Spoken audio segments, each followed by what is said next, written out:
একটি ইন্টারেস্টিং বিষয় যে আমি যখন ওখানে গিয়েছি তখন দেখেছি যে ওদের তো কৃষি জমি আছে, কৃষি জমিতে কিছু কিছু কৃষি জমিতে ওরা নিজেরা মানে জমি কেটে দিয়ে ওরা লবণাক্ত পানি ঢোকাচ্ছে। এটা কি হচ্ছে লবণ চাষ করার জন্য?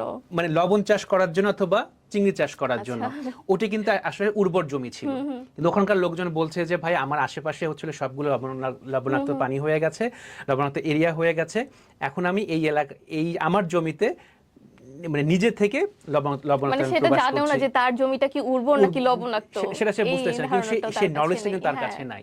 তো এই নলেজগুলো তো আমাদের ক্রিয়েট করতে হবে। এটা মিডিয়া তো একটা রোল প্লে করে, একই সাথে যারা ইউথ অ্যাক্টিভিস্ট যারা রয়েছেন, এই বিভিন্ন আইএনজিও এনজিও যারা রয়েছেন, তো গভর্নমেন্টের জায়গা থেকে যেটা রয়েছেন, আমাদেরকেও সেই জায়গাতে ডিসেমিনেট করতে হবে। কিন্তু সেটা কি হচ্ছে, যদি হয় কতটুকু লেভেলে হচ্ছে, তো সেই জায়গা থেকে তো আমাদেরকে অ্যানালাইসিস করা উচিত। তো এই জায়গায় আসলে অবশ্যই মিডিয়ার একটা ভাইটাল রোল রয়েছে।